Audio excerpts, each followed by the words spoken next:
Au nom du Père et du Fils et du Saint-Esprit. Amen. Tu es pierre, et sur cette pierre, je bâtirai mon église. C'est la phrase principale dans ce dialogue entre le Seigneur et Saint-Pierre devant les autres apôtres. Dans la langue araméenne, celle qui était parlée par Jésus et ses disciples, on utilise le mot képhas pour dire pierre ou roc.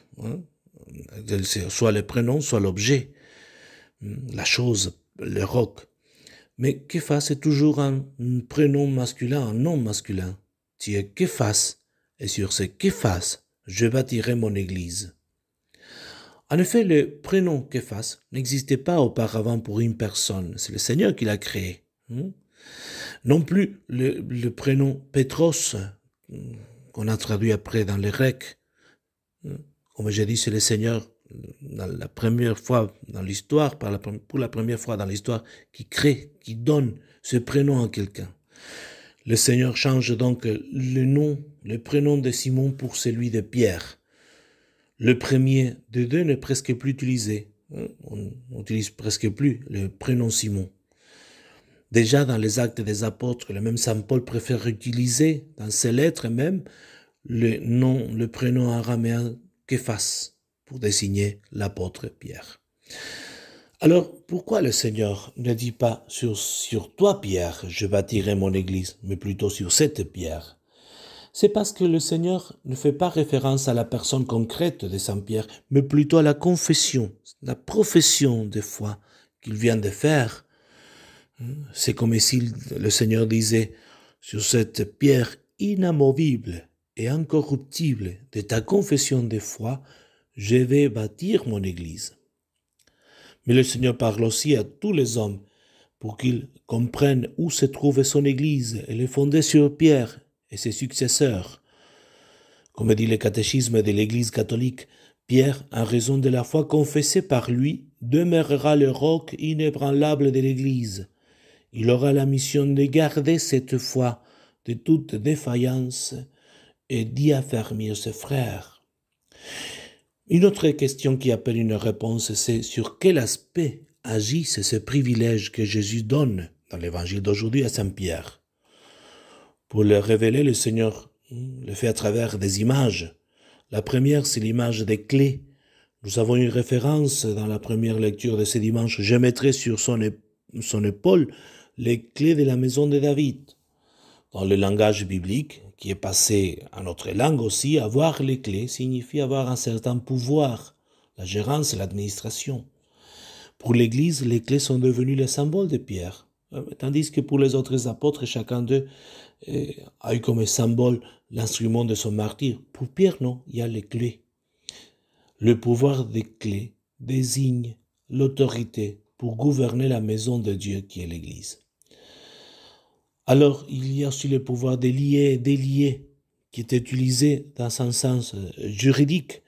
Ici, cette phrase signifie l'autorité pour absoudre les péchés, prononcer des jugements doctrinaux et prendre des décisions disciplinaires dans l'Église. C'est plus ou moins un juge, c'est plutôt les juges de l'Église. Mais il y a encore une promesse. La puissance de la mort ne l'emportera pas sur elle. Dans d'autres versions plus proches du texte grec que celle de la liturgie, la phrase vient traduite comme « les portes de l'enfer ne prévaudront sur elle ». Les portes, c'est la façon d'exprimer le pouvoir, ou la puissance. La puissance donc de l'enfer, du mal, ne pourra pas la détruire, la puissance. Bâtie sur les rocs, c'est la façon où une maison résiste aux forces qui veulent la faire écrouler. Le Seigneur l'avait déjà annoncé dans une parabole. Le Seigneur donne à l'Église bâtie sur pierre la condition de l'indéfectibilité. Elle ne peut pas échouer, faillir dans sa mission. Dans sa mission, l'Église ne peut pas faillir dans sa mission.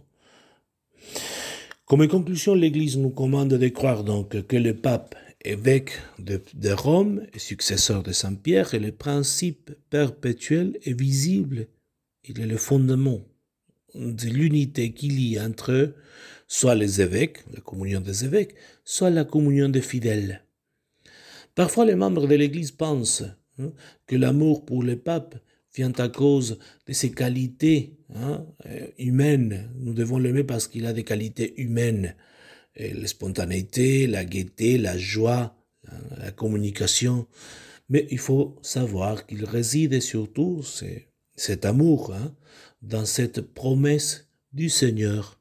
Et c'est sur elle où nous devons affermir notre foi et notre amour pour le pape. Et nous devons prier pour lui, comme le pape François le demande souvent. Et tous les papes de l'histoire l'ont fait aussi, Ils ont fait prier les fidèles afin qu'ils accomplissent et soient fidèles à sa mission, la mission que Jésus leur a confiée. Tous les papes ont demandé aussi de prier pour eux. Saint Ambroise nous a donné une très belle phrase dans son commentaire au psaume 40 par rapport à cette profession de Pierre. Ubi Petrus ibi ecclesia. Ubi ecclesia ibi nulla mors, sed vita eterna.